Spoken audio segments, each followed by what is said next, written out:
جلیل القدر ہستی ہیں جنہیں حضور علیہ السلام نے اللہ سے مانگ کے لیا۔ سارے صحابی رسول کریم صلی اللہ علیہ وآلہ وسلم کے مرید ہیں، لیکن جناب عمر میرے حضور کی مراد ہیں۔ 39 لوگ جب اسلام لا چکے، 39ویں شخص حضرت امیر حمزہ رضی اللہ تعالی عنہ تھے، اور ان کا ایمان لانا مسلمانوں کے لیے بہت بڑی ڈھارس اور بہت بڑے حوصلے کا سبب و ذریعہ بنا۔ تو میرے حضور نے ہاتھ اٹھا لیے، کہا اے اللہ، ایک شیر دیا ہے امیر حمزہ، ایک شیر اور عطا کر دے، اب تیری مرضی، عمر بن خطاب دے دے یا عمر بن حشام دے دے۔ حضور دعائیں مانگ رہے اور یہ ہاتھ میں تلوار لیے غیظ و غضب سے بھرے ہوئے گھر سے نکلتے ہیں کہ بانی اسلام کا چراغ ہی بجھا دینا ہے۔ راستے میں ایک صاحب ملے اور کہا کہ عمر، تیور کوئی اچھے نہیں لگتے، خیر تو ہے، کدھر جا رہے ہو؟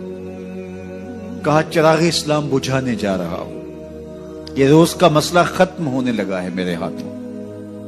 مسکرا کے بولے گھر کی خبر تو لو۔ کہا میرے گھر کو کیا ہوا؟ کہا تمہاری بہن فاطمہ بھی نوکر بن گئی ہے رسول اللہ صلی اللہ علیہ وسلم۔ غصے سے بھرے ہوئے اپنی بہن کے گھر کا رخ کرتے ہیں، اندر سے قرآن پڑھنے کی آواز آ رہی، غصہ اور بڑھ جاتا ہے، دروازے کو زور زور سے کھٹکھٹاتے ہیں۔ اہل خانہ سمجھ گئے ماجرا کیا ہے، گرجدار آواز ہے جناب عمر کی، دروازہ کھولو۔ جلدی سے معلم کو چھپا دیا اور بہن آگے بڑھ کے دروازہ کھولا۔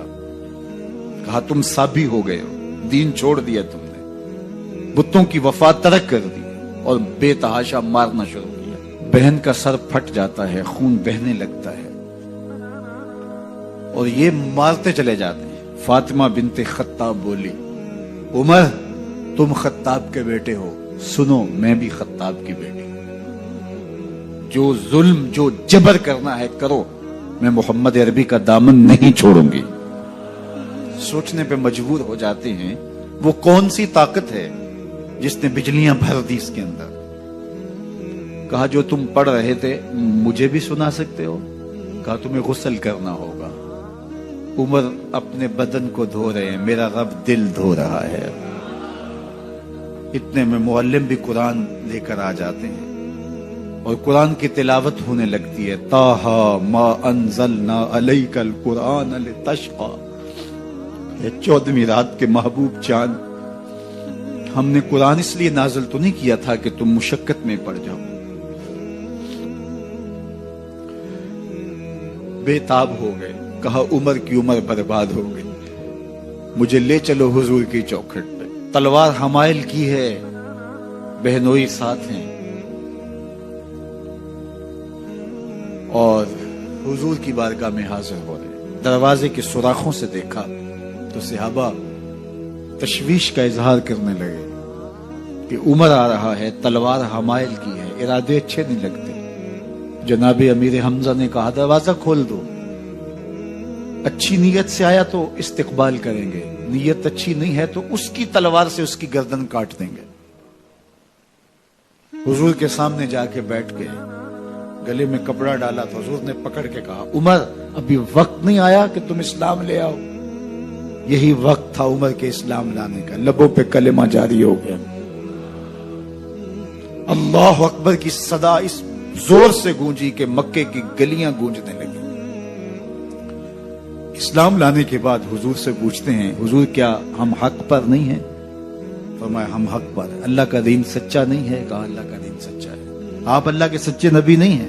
فرمایا میں اللہ کا سچا نبی ہوں۔ تو کہا پھر ہم چھپ کے عبادت کیوں کریں؟ اب مسلمانوں کی 2 صفیں بنتی ہیں، ایک صف کی قیادت امیر حمزہ کرتے ہیں، دوسری صف کے آگے آگے عمر بن خطاب چلتے ہیں اور حضور درمیان میں ہیں، اور یہ ملکوتی قافلہ صحن حرم میں آ کے اعلانیہ عبادت کرتا ہے۔ حضرت عبداللہ ابن مسعود رضی اللہ تعالیٰ عنہ فرماتے ہیں عمر کا اسلام لانا اسلام کے لیے عزت کا سبب بنا۔ اسلام کے وقار کی علامت بن گیا. ایک ایک کے دروازے پہ جا کے دروازہ کھٹکھٹا کے کہتے ہیں. وہ تو اور خبر سننے کے لیے بے چین تھے کہ یہ بانی اسلام کی زندگی کا چراغ بجھانے گیا تھا, کوئی خبر لایا ہو.